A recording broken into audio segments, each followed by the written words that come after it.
Action. All right, here we go. Pankration Philosophy episode 157. Thank you for joining us. I'm your host, Pocholo Cruz. And with me today is my guest. Go ahead and introduce yourself. Cool. My name is Cameron Nagashima. I go by Camo. Camo Lionheart on Instagram. Yeah, I'm just here to speak about whatever comes up. So I guess with Camo, like Lionheart, like how'd you come up, or how did that like name like come upon you? Yeah. A while ago, just being a Leo, and, like the lion has always been an animal totem that I've been drawn to. Okay. And then I was just recently at a Sacred Sons gathering in early October. Okay. 150 men gathering together, and they placed me in the Lionheart tribe. Huh, so that really like aligned, and I was like, yeah, fuck yeah, okay, cool. So I don't know. You can swear, we don't give a fuck. All right, cool. That's like the kitchen. Yeah, and so I was like, oh, I'll rock that again. Yeah. So like really just pulling it back to like that space where I feel empowered. Okay. And like that idea and like holding that like lion heart, that passion, but that compassion at the same time. And like that fierceness, but also the softness. Got it. So it's like kind of dichotomy in that kind of way. Yeah. Okay. Yeah. It's just a cool totem to come back to and just be like, oh yeah, here's what it's like a resource point almost. Like here's where I can come back to as like ground zero to then make a decision or, you know, be like, oh, I'm triggered by this, and what would a Lionheart do? Got it.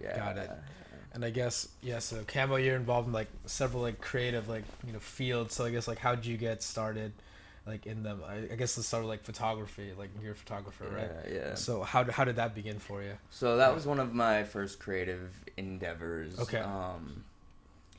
Really, that came from seeing slides of my family's vacation way back in the day, like the 60s, 70s, 80s, and like seeing these slides in like the dark and like looking at this thing. It's like, whoa, this is cool. I can see my family. And then in high school, seeing the other kids, I went to Juanita right down the way, right? And we had a dark room there. And my friend invited me, hey, you want to see how like I make a picture? And I was like, yeah, dude, that'd be super cool. And it's amazing what at the time it's just light and chemicals, silver specifically, creates an image. And like to watch it show up, it's like such alchemic magic. Like, oh my God, alchemical magic. What light and chemicals created this? Now it's all digital, but like, which is a little bit more instant gratification. But I love that aspect too, because I can communicate more. I can get more emotion from people. I can show people in different ways, and it can more quickly be accessed. And that's, the creative side, the like feminine energy of creation is kind of where a lot of my passions come from, like Reiki, yoga to a sense, but I love the masculine aspect of like power vinyasa at the same time, or Kundalini. But yeah. Like, I guess, I mean, you already mentioned yoga, but how did you like come upon that, or how did that start for you? Yoga came from going to art school, connecting with the like rave scene, party scene, more like connected, conscious community back in 2004. I would say, and being invited to a yoga class. And I was like, cool, I can do that. Like stretching, like no problem. Downward dog again. Hold it. It's a resting pose. Are you joking me? Like, thank God for Shavasana after like all this sweat and all this struggle and noticing like being so humbled, right? That I'm like, oh my God, my body can't do all of this. And so that really started it. And then I did a class in college. I went to Cornish College of the Arts, where there's dance, theater, fine arts, graphic design, kind of the works. And so we had a really great yoga program, especially for the dancers. And I took that, and then that kind of unfolded into eventually yoga guided me to Hawaii, where then I got my yoga certification. And yeah, made it back here after some lava and started teaching full time. After some lava. So I guess like when you mentioned so you went to Hawaii, was that specifically for yoga, or how did that come about? All right, we'll go into some vulnerability. No, it's good. It's good. It's So I was cooking for a really long time. It's like, this is the job. Post college. Yeah. Okay, what do I actually do for money right now? Yeah. As like the artist who's not, it's a difficult thing to get into, right? Yes. So I was like, okay, how am I gonna pay rent? Cooking. Cool. Yeah. So I went into Japanese food. Yeah. And the hours for that, I don't blame the hours for my decisions, but the hours are really difficult. And I'm somebody who loves connection. And as long as it took for us to finally have this, I've been looking forward to sitting and connecting with you, brother. So super grateful to be here. And so with those hours, like starting at 9 in the morning, 10 in the morning, getting off at 10 at night, 11 at night. What's open? The bars. Yeah. So the bars are open. The bars then lead to, maybe some cocaine, maybe some of this. Like, let's stay up and keep connecting longer and longer. Now it's time to go to work in the morning. And like that lifestyle was wearing at me, and all the while still practicing yoga. And then eventually it was like, I can't keep doing this. Something's got to give. And cooking took me to Hawaii in the sense that where I went was a yoga retreat center to cook, which kept me there because they offered me a job. Ended up managing that place, but at the same time, yoga was the part that drew me away from a lifestyle that was no longer serving me. Got it. From there, I ended up getting my yoga certification. I took a yin certification as well as a 200-hour YTT yoga teacher training, and it's just something that really called to me. Oh, nice. Yeah. Okay. And then so did that eventually ended up back here in like in the Seattle area? Back in the Seattle area. Actually, was driving down these roads to get here, and I was like, dang, Colleen used to live over here, and Rachel used to live over here. Like, oh my God, I haven't been down this road since like 2004. 2004. Anyway. Yeah, actually, the Lava Flow of 2018 closed our retreat center, and I was like, well, I already had a plane ticket back for a friend's wedding. Yeah, I really just sat with it and surrendered to where the universe was guiding me, and trying to be in back to that feminine space of listening, rather than trying to take action and forcing, like, I'll stay here and I'll push through this lava flow and we'll get all this done. I was like, actually, let me surrender to the flow of the universe, and the universe wants to take me back here. And that's where we've met. Teaching yoga. I started teaching like almost full time. Okay. Then COVID happened. That's a whole nother story. Yeah, exactly. Well, I guess so in terms of where I guess when it comes to teaching yoga, then of course you've explored some other areas of that as well. How what else is yoga open you up to in terms of other fields from there? Yoga is definitely the gateway drug for spirituality, right? From there, breathe and move. And often people are like, it's just stretching, how I was back in 2004. No, that's more than stretching. That shavasana, whoa, the peace, peace, that connection, that I'm connecting with myself. That was that first hit, right? And then from there, noticing how the breath can alter my state of mind, noticing how especially I find in yin yoga, I could do a vinyasa practice and then a yin practice. The yin practice is going to start opening up spaces in the body where maybe trauma is held, maybe emotions held, maybe there's a story there, or maybe it just is a space that you haven't opened before, so it's new, and it might unlock a new idea for you or a new pathway. Just meridians in general, the energetic channels. And so that led to, I had already kind of known about Reiki, but I met a woman we ended up dating for a couple years, Reiki master. She just recently certified me in Reiki as a Reiki master as well. So that's my new endeavor, that breath work. But yoga opened me up to that. And that's really a connection of divine intelligence, divine love, universal energy, that life force energy. So in yoga we call it prana. In Chinese medicine it's chi. Hawaiians call it mana. You know that, right? You from Hawaii? No, I'm actually Filipino. But Filipino, Islander still. Yeah, I definitely heard of that idea of mana. But I guess so if you're explaining Reiki to someone that wasn't familiar with it, how would you start Yeah. I'd probably like, let's take a deep breath. Reiki is already in you. It is you. It's all of us. And it's connecting all of us. Okay. And this is part of what led me to breathwork, which is another part of my new endeavors. But the idea that prana, which in yoga is the breath, the energetic life force, we're breathing in and out. That connects us to the ancestors, and it connects us to the future. It connects us to each other. We're all breathing the same breath. It might look like, oh, you're taking a breath and then I'm taking a breath, but really, we're all taking the same breath. Like collectively. Collectively. Okay. So that is, in essence, like a basic understanding of Reiki energy. Okay. Go a step deeper, and how a session would work is we chat, and I kind of like figure out what your intentions are for being with me in a session for Reiki healing. Got it. And I'll call on spirit, source. I'll invite you to call on angels, guardians, ancestors, whatever your feeling is, or whatever belief system you come from. Maybe it's God, Jesus, any of these, Ganesha, deity, whatever you believe is the higher power that's connecting us. Maybe it's simply prana. Maybe it's the connection of you and your family. And that is your higher power. Got it. Beautiful. Call on that.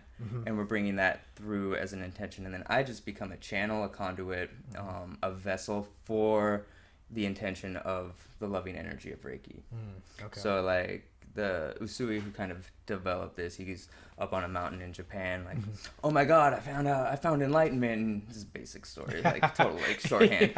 And he comes running down the mountain to share this knowledge with the world, and he's all super divinely connected, like, oh my God, I know what life is all about. And he stubs his toe, and he's like, oh, puts his hands on his toe, and his toe stopped hurting, and he healed his toe. And he's like, oh my God, power of touch.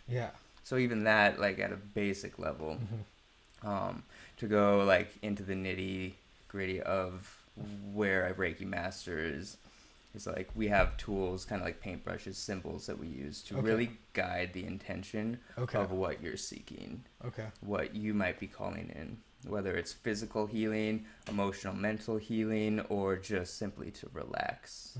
So I can call on all of that and really bring you into a state of peace and hold that space for you to move through whatever you need to move through. So oftentimes we're not giving ourselves in this society the time to still. The stillness. Be in that, back to yoga, the Shavasana. That place where we can just allow to be connected. Just be in that space. So. Kind of like a big long story there, but no, but it's very understandable. Just in terms of, I mean, especially with that last point, talking about, I think the mental stillness, because even though there's a lot of time in like our daily lives where we're not moving, we're always like stimulated by like third party sources like from there. We're never really looking at the internal source or like like from there. And I think that's if anything, it's a problem that's just only gotten deeper like over like in modern times. Like from there. So would you say that's like a common issue amongst people? Is that kind of like a disconnectedness like from there? I mean, we're always like, I put my phone over there so I don't like, oh, it rang, oh, what's that notification? Like, let me be present here. And, I don't know, I'm single, so like going out on dates, like, oh wait, the phone, and like the person's like, oh yeah. It's like, that's not how I used to date. But like, I feel like we are in general, we're so connected that we're now disconnected.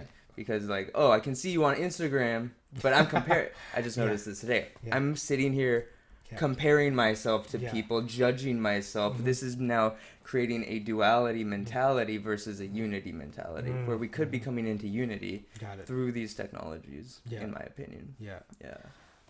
No, I think that's very true. I mean, just like how any tool can be used, it's like it can definitely be kind of depending on like how it's being welded, like from there. But and then so in terms of like exploring more about Reiki, has that like helped you at all, like exploring like your own kind of like I guess like pathway like in life? Do you think that's like open? Like oh yeah. I mean, like Reiki brought my ex, a beautiful partner, a beautiful friend still into my life, who's shown me so much, and we've shown each other so much, and in a sense, yoga and Reiki brought us together.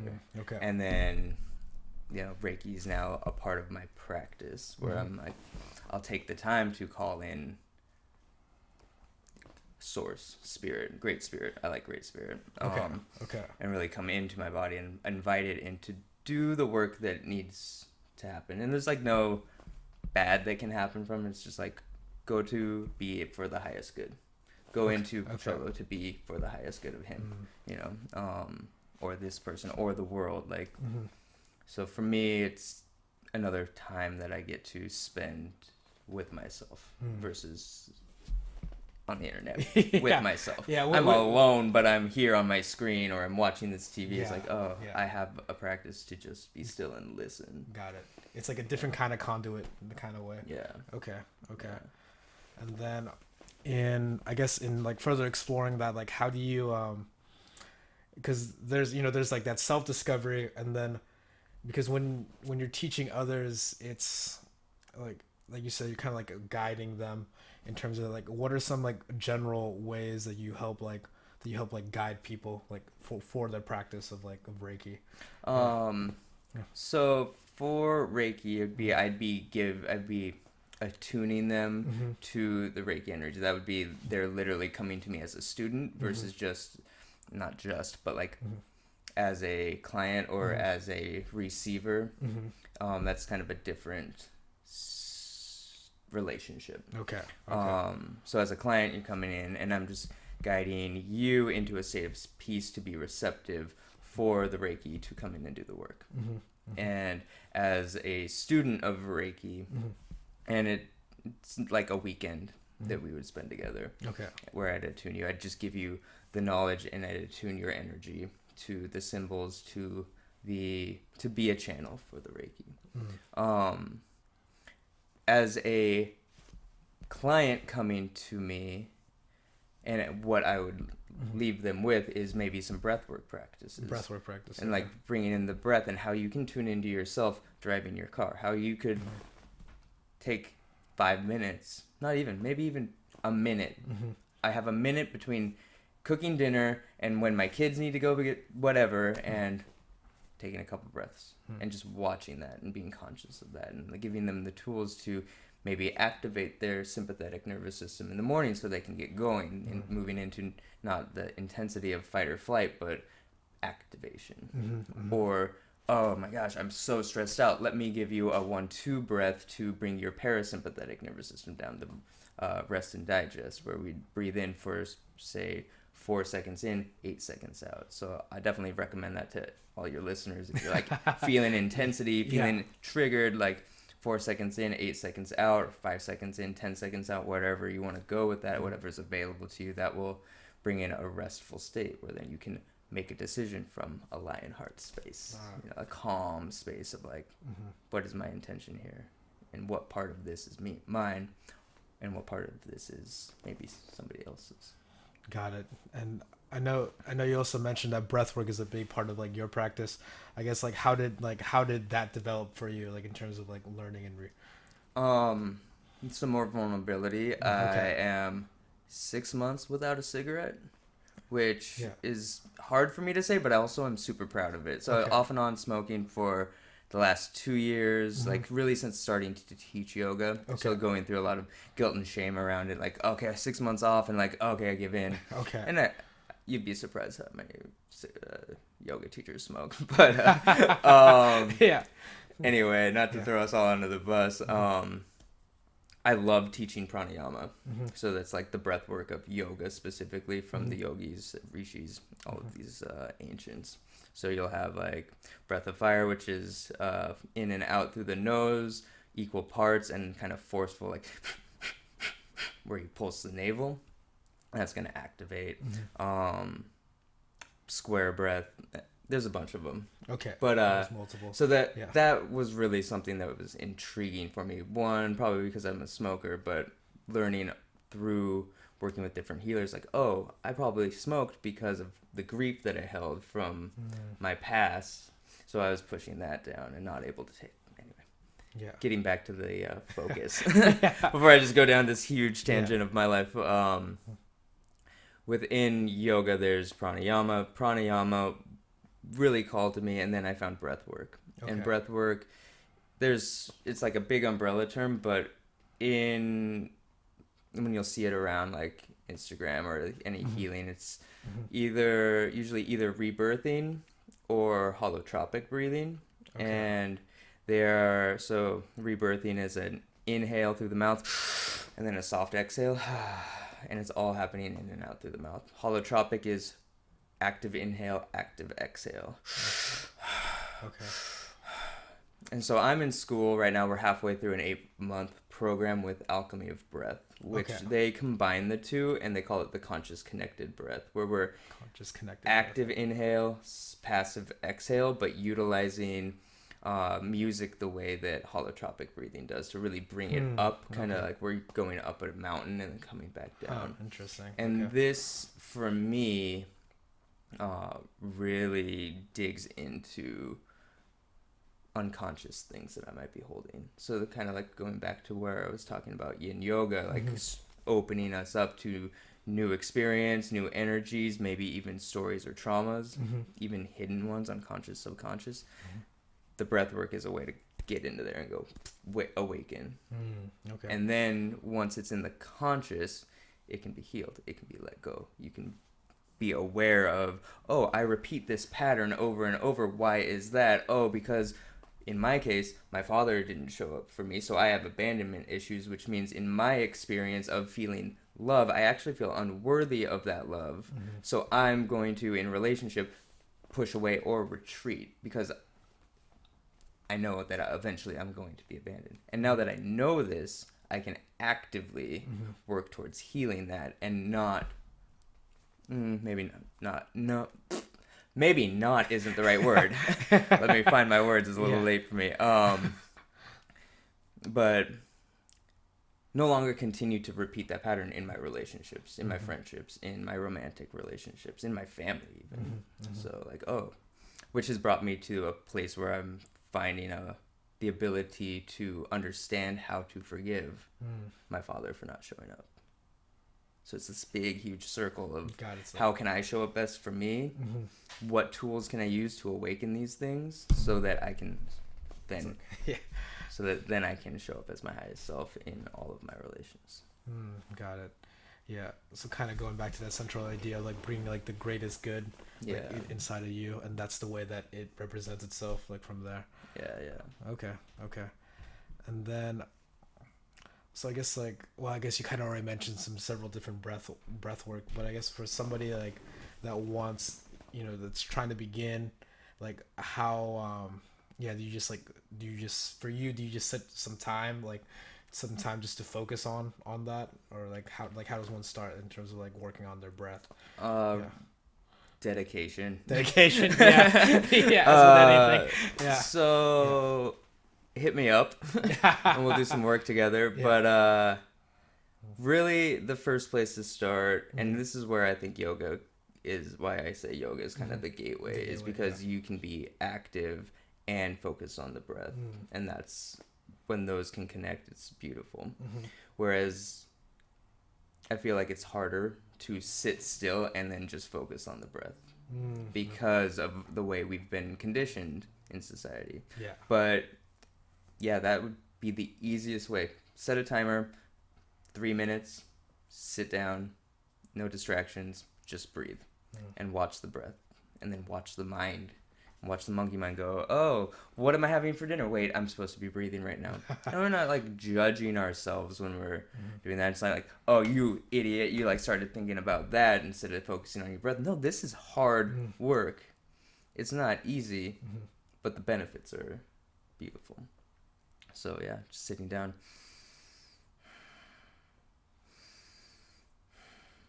And maybe it's an more active breath, or maybe it's just allowing the breath to breathe you, but watching it. Okay. And I guess, I mean, that kind of leads to the other question, talking about how yoga is like, has been the gateway for you for a lot of other things. How has how has teaching yoga like been for you, like in terms of like how has that journey been for you? It's been interesting this year, let me tell you. Yeah, it's an empowering activity. It's an empowering tool. So having practiced asana yoga for like 10 years before I started teaching, there was a lot of it already ingrained in me. Like, oh, I know this stuff. So the teaching aspect wasn't so difficult. The fear of public speaking, that was more difficult. Got it. The trust that I put into myself to go into a practice and go, like, I've prepared so many classes over the years that now I'm like, I just go in and I, like Reiki, I invite spirit to help me guide this practice for the greatest good of all of these people or this one person. Doesn't matter. I'm gonna show up in my highest with spirit for the greatest good of whoever's there trusting in me, who's then, if they know it or not, trusting in spirit. And then we flow. And that's the flow state, and getting to that trusting space. That is the empowering place. That is like where I want to be all the time. Yeah. So, and then the connection, which I don't feel so much now that everything is kind of online. But that like connection of seeing somebody come out of practice just like blissed out with a smile on their face, like, yeah, cool. Ego-wise, I served my purpose today just for that one person to leave and be with that smile. That's empowering. So, come back to empowerment on that answer. It's really rewarding. Okay. And I guess, so now, I mean, you kind of mentioned like, teaching and practice is kind of with, the whole COVID situation. Like how have you been adjusting like with that, or like what measures have you had to alter? I've actually cut down to only teaching at one studio, and they're kind of an up and coming studio. They're called Nevada, out in Green Lake area. Okay.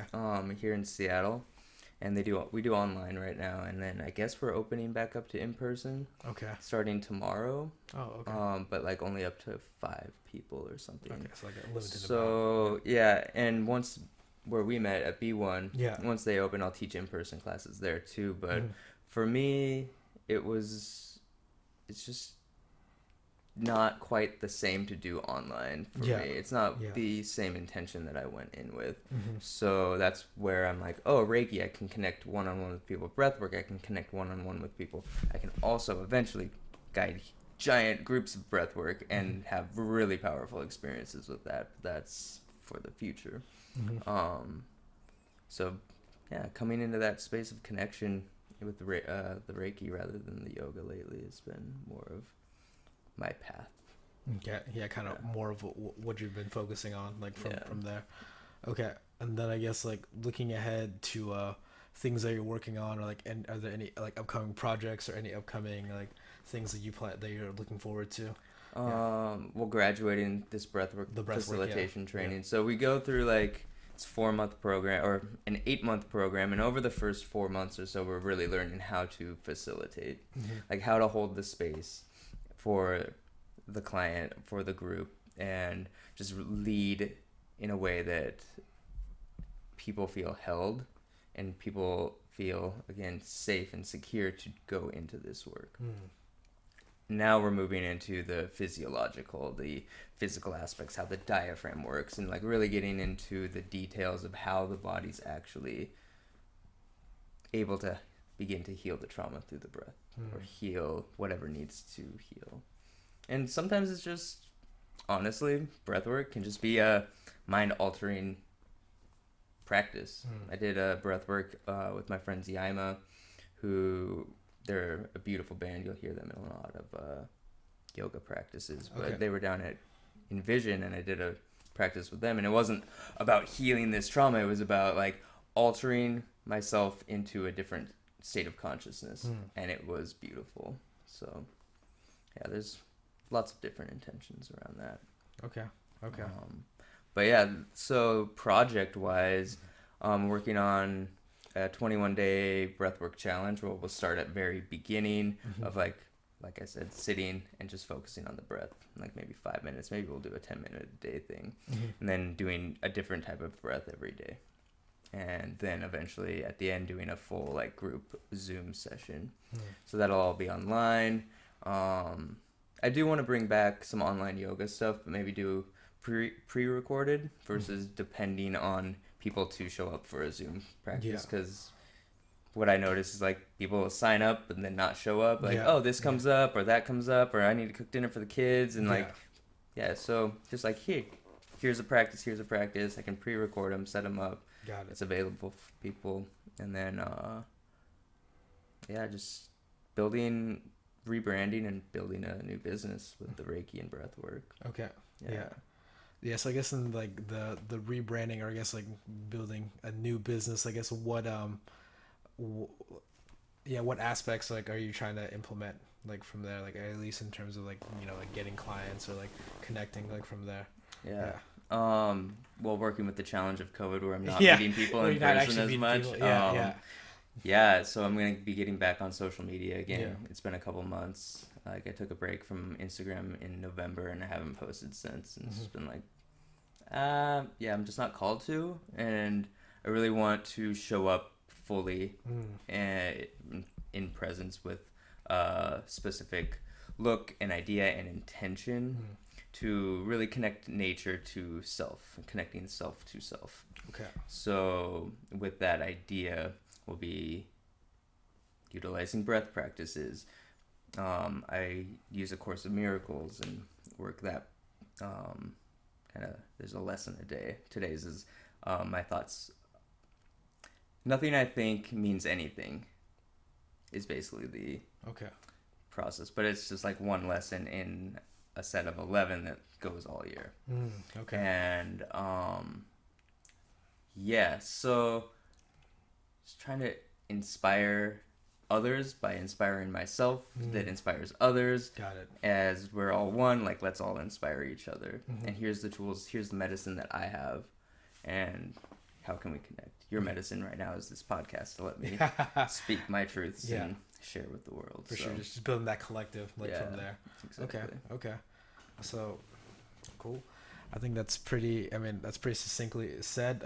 Do you want to once again like share like your like social media or like how people can reach you if they want to learn more? Sure. CameronNagashima.com. We'll be relaunching soon. That you could schedule an appointment with me on that, but again, the whole website will be looking different soon, which is super exciting. Just had a meeting with my graphic designer. Oh, nice. So he's working on some cool stuff.